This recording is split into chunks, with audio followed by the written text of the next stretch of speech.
들고 찬양합니다. 다시 오실 왕 여호와께 오직 주만이 나를 다스리네. 주님만의 손길, 주님만의 손길이 어때 마른 거리고 성령이 내려고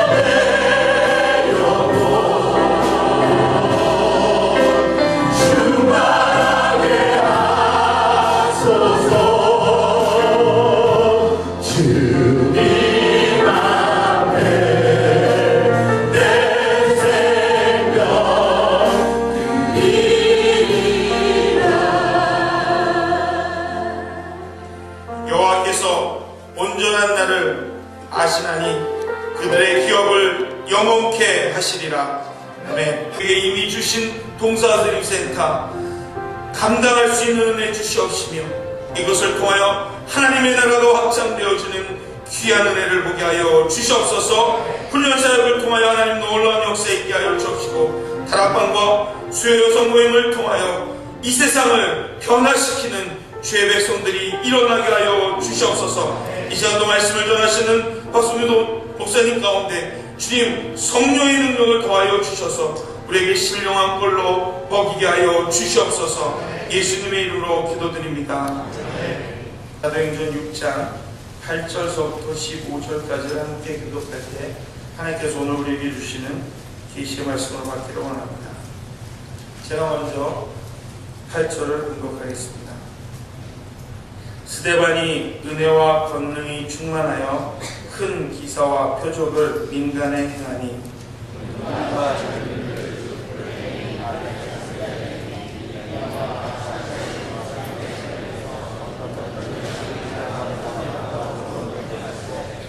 스데반이 지혜와 성령으로 말함 그들이 능히 당하지 못하여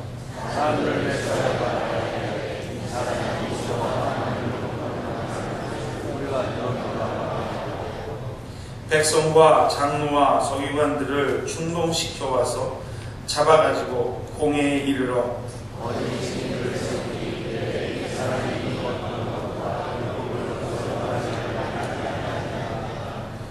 그의 말에 이 나사렛 예수가 이곳을 헐고 또 모세가 우리에게 전하여 준 규례를 고치겠다 함을 우리가 들어노라 하거늘. 함께 읽겠습니다. 공회 중에 앉은 사람들이 다 스데반을 주목하여 보니 그 얼굴이 천사의 얼굴과 같더라. 아멘. 오늘 담임 목사님 나오셔서 복음을 향한 열정이라는 제목으로 말씀 전해 주셨습니다. 그러니까 우리가 세상에 나가서 복음을 들고 주님의 이름으로 나아간다는 것은요, 여러분 우리가 지금 현재 미국에 있고 그렇지만 여전히 엄청난 핍박들이 있다는 것을 우리는 잊으시면 안 됩니다. 실질적으로 최근에 보면 바로 인접해 있는 나라가 멕시코라는 나라가 있습니다. 근데 얼마나 악이 강한지 멕시코가 요즘에 우리들에게 그것을 보여주고 있습니다. 지난 주말 토요일 주일날만 멕시코에서 몇 명이 죽었냐면 51명이 목숨을 잃었습니다.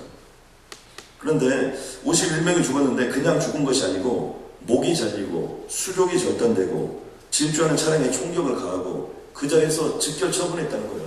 총으로 싹 죽이고 목은 따로 몸은 따로. 그런데 이게 지금 옛날 얘기가 아니고요, 무슨 뭐 전쟁터에서 일어난 얘기가 아니고 지금 멕시코에서 지난 주말에만 일어났던 일이에요.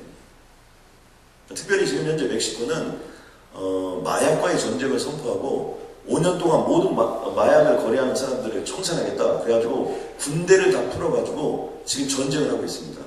근데 재밌는 사실 중에 하나는요, 군대와 대항을 해가지고 군인들과 경찰들을 죽이고 또 결탁하고 이렇게 됐어요. 멕시코에서 지난 3년 동안 죽은 숫자만 보니까 3만 명이 넘게 죽었어요. 정말 죄송하지만 작년 한 해 동안만 죽은 사람이 12,000명 죽었습니다. 무슨 전쟁하다 죽은 것도 아니고 독립전쟁하다 죽은 게 아니고요, 마약과의 전쟁을 하는데 그 마약과의 전쟁을 하면서 그렇게 사람들이 많이 죽습니다. 무엇을 상징적으로 보여주고 싶습니까? 이 시대의 악이라는 것이 얼마나 엄청나다는 거예요. 그런데 그 마약들이 다 어디에 유통이 되고 있을까요? 그 마약들은 most of them 거의 미국으로 들어오는 거예요.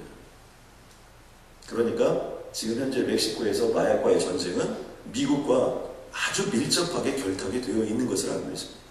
우리는 북한이 남한을 쳐들어오기 위해서 땅굴만 파는지 알지만 여러분 여기 경계선에 가보면 마약 운반용 땅굴이 많이 있다는 거죠. 그러니까 이 악이라는 것이 엄청나다는 것을 알 수 있어요. 그 마약을 팔기 위해서 그냥 사람을 무자비하게 죽이는 거예요. 경찰도 필요 없고요. 뭐 군대도 필요 없고 아무도 필요 없습니다. 이런 모습들을 보여주고 있고요. 또 한 가지는 이런 부분 때문에 계속해서 서구에서는 진화론이, 창조론이 아니라 진화론이 특세를 보이고 있습니다. 반면에 정말 복음이 정말 불같이 일어나는 뭐 아프리카나 또 중남미나 또는 아시아나 또 그리고 중국의 저쪽 지역이나 이런 쪽에서는요, 이런 부분에서 또 어그레시브하게 이슬람들을 공격하고 또 그리고 그것을 통해서 하나님의 복음의 역사가 불일 듯 일어나는 것들을 보고 있습니다. 우리가 여기서 한 가지 알 수 있는 것은 뭐냐면 악이 강하다는 거예요. 그 얘기를 다른 말로 표현해 보면 마지막 때가 임박했음을 우리는 이런 것들을 통해서 알 수 있습니다.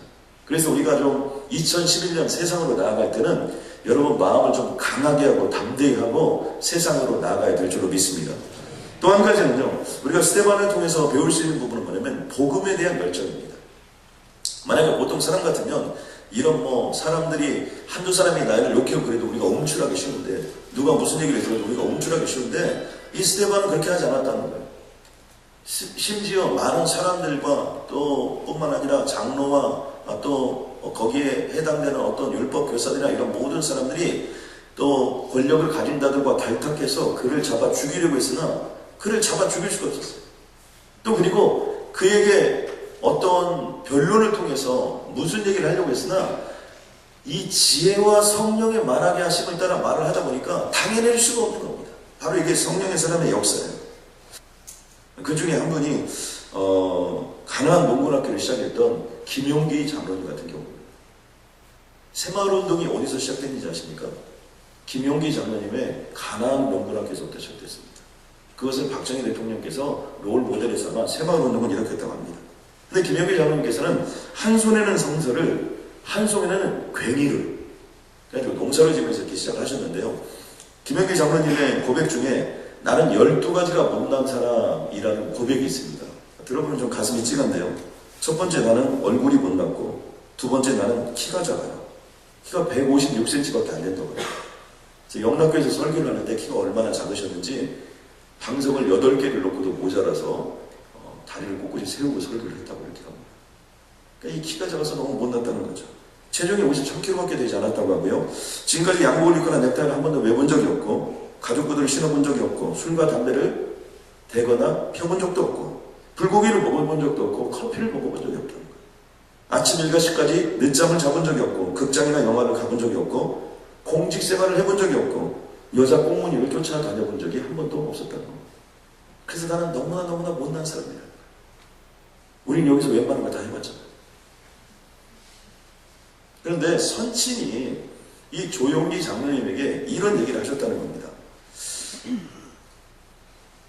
다 중요한데 가장 중요한 건 하나님의 말씀인 복음대로 살아라. 말씀대로 살아라. 그러면서 선친이 농사를 지으라고 했다는 겁니다.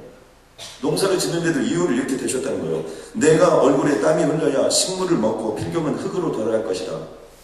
그러니까 땅에서 땀을 흘려야 되는 거니까 가서 농사를 지으라고 하면서, 첫 번째, 농사를 짓는 것은 하나님과 동업하는 것이요, 하나님이 하라고 하는 일을 하는 거니까. 두 번째, 땀을 흘리지 않고 그동안 우리 조상들이, 양반들이 땀 흘리지 않고 너무나 많은 것들을 했기 때문에 양반의 죄를 속죄하는 것이요. 세 번째는 심은 대로 거듭나는 하나님의 법칙을 알게 하는 것이다. 그래서 23살 때부터 시작해서 무엇을 하든지 성경을 읽고 그 성경의 말씀대로 살았다는 거예요. 바로 그게 가나안 농군학교입니다. 그리고 그것을 통해서 뭐가 일어나게 되냐면 박정희 대통령이 롤모델이 뭐냐, 우리나라를 근대화시키고 현대화시킬 수 있는 롤모델이 뭐냐, 그래서 새마을운동을 시작하려고, 국가개혁을 시작하려고 하면서 찾았던 것이 뭐냐면 가나안 농군학교였다는 거예요. 그것을 통해서 새마을운동이 일어났고 우리나라에 근대화 역사가 일어났는데 우리는 새마을운동을 다 잃어버렸습니다.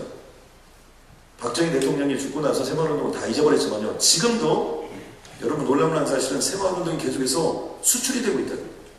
전 세계 92개국에서요. 현재까지도 47,000명 이상 정도가 여러분 새마을운동에 대해서 계속해서 열정을 가지고 새마을운동을 도입하고 있고요. 또 우리가 보니까 뭐 탄자니아나 캄보디아 제3세계 이런 데서도 새마을운동 많이 도입했지만요. 2006년도에는 후진타오가 중국을 근대화시키고 현대화시키는데 농촌을 어떻게 신농촌으로 개발할 것이냐, 그 모든 롤모델을 새마을운동에서 찾았다. 최근에는요, 여기 지금 하버드에서도 국가의 새로운 롤모델로 새마을운동을 제시하고 있다는 겁니다. 어떻게 보면 지금 우리나라가 이 정도 온 것도 보면 새마을운동이 덕분인지 모릅니다. 그런데 그 시작과 그 시초가 뭐예요? 말씀과 그 복음에 대한 열정, 그것이 있는 사람들이었다는 겁니다. 근데 그 얘기를 듣고 이 하영조 목사님께서 무슨 생각을 하셨냐면, 와, 자기는 하나님이 원망스럽고 또 그걸 자신의 삶이 너무 비참하고 젊은 시절에 여러분 요양원 가서 기침 콜록콜록하고 피토하고 있다고 여러분 생각해 보십시오. 얼마나 어렵고 힘들었겠습니까? 그런데 그런 모습 속에서 정말 하나님이 일하실 때가 되었군요. 그래서 하영조 목사님께서 그 당시에 나의 남은 인생은 어차피 뭐 사나 죽으나 이 배병원에서 죽을 수도 있는 건데 내 남은 인생 하나님의 생명을 연장시켜 준다면 정말 하나님의 복음을 위하여 살다가 죽으리라. 그렇게 결단하고 주님의 이름으로 나아갔는데 하나님께서 여러분 잘 아시는 것처럼 연예인들이 많이 다니는 교회를 세우게 하시고 그것을 통해서 역사를 이루셔서 오늘날 온누리교회 역사를 이루시고요. 지금도 수술을 몇 번이나 했는지 모십니까? 저희 신학교 선배님이신데, 신학대학원 선배님이신데 지금도 얼마나 많이 고생을 하셨는지. 그럼에도 불구하고 지금도 복음의 열정을 가지고 정말 하나님의 말씀을 선포하고요. 김용기 장로님께서도 자신의 꿈이 뭐였냐면 일하다가 죽는 거예요. 그런데 그 고백처럼요, 강연하다가 돌아가셨어요. 오카노 목사님께서는요, 오카노 목사님의 돌아가시기 전에 글을 보면 이런 대목이 나옵니다. 나는 늙어 죽을 때까지는 살고 싶지 않다. 나는 하나님의 말씀을 온전히 전하다가 그 복음 전하는 사명이 끝나면 곧바로 죽고 싶다. 그런데요, 정말 자신의 사명을 다 감당하고 그렇게 돌아가셨어요. 저는 이런 분들의 모습을 보면서 우리들이 사는 거에 연연하면 안 될 것 같아요. 여러분 단 하루를 살아도 복음에 대한 열정을 가지고 주님의 이름으로 나아가면 스데반과 같은 그런 역사가 오늘 우리에게도 임하여 주실 줄로 믿습니다. 왜 이 새벽에 나오신 여러분들에게 하나님께서 은혜 충만, 권능 충만을 말씀하셨을까요? 그것은 내가 그것을 너에게 준다. 아멘입니까? 그러므로 여러분이 오늘부터 삶을 살아나갈 때 좀 열정을 가지고, 열심을 가지고, 또 그리고 정말 하나님이 함께 하심을, 능력을 믿고 주님의 이름으로 나가면 그것을 통해서 작은 것을 심었다 할지라도 그것이 가나안 농문학교가 되고 그것이 새마을 운동이 되고 오늘날의 한국의 현대화를 이루는 것처럼 스데반의 역사를 통해서 예루살렘에 갇혀있던 복음이 온 유다와 사마리아와 땅끝까지 이르러 하나님의 복음의 확장되는 역사가 바로 한 사람의 복음의 열정을 통해서 이루어졌다는 겁니다. 하나님 감사합니다. 평안을 너희에게 주노니 곧 나의 평안은 내가 너희에게 주는 것 같이, 내가 너희에게 주는 것은 세상이 주는 것과 같이 아니하리라. 너희는 마음에 근심하지도 말고 두려워하지도 말라. 하나님, 근심하지 않겠습니다. 하나님, 두려워하지 않겠습니다. 하나님, 오늘 나에게 스데반에게 허락하셨던 은혜 충만, 권능 충만이 임한 줄로 믿습니다. 폭발적인 다이너마이트처럼 세상으로 나가서 하나님의 복음이 되게 하여 주시옵소서. 하나님, 물질이 필요합니까? 하늘문을 열어주셔서 천지를 창조하신 하나님께서 물 붓듯이 한번 부어 주시옵소서. 하나님, 좋은 인격이 필요합니까? 좋은 영적인 캐릭터가 필요합니까? 하나님, 허락하여 주시옵소서. 사도 바울의 영성을 허락하여 주시옵소서. 하나님, 요셉의 축복을 허락하여 주시옵소서. 하나님의 영광이 되게 하여 주시옵소서. 하나님, 복음의 열정이 필요합니까? 스데반처럼 우리에게 복음의 열정을 허락하여 주시고 하나님, 사도 베드로처럼 사도 바울처럼 복음의 열정을 가지고 세상을 향하여 나아갈 수 있도록 주님 인도하여 주시옵소서. 살아계신 하나님이 나와 함께 하심을 주님의 이름으로 선포합니다. 이번 한 주간 어떤 것에도 지지 않고 어떤 것에도 밀리지 않고 반드시 승리케 도와주옵소서. 예수님의 이름으로 기도드렸습니다.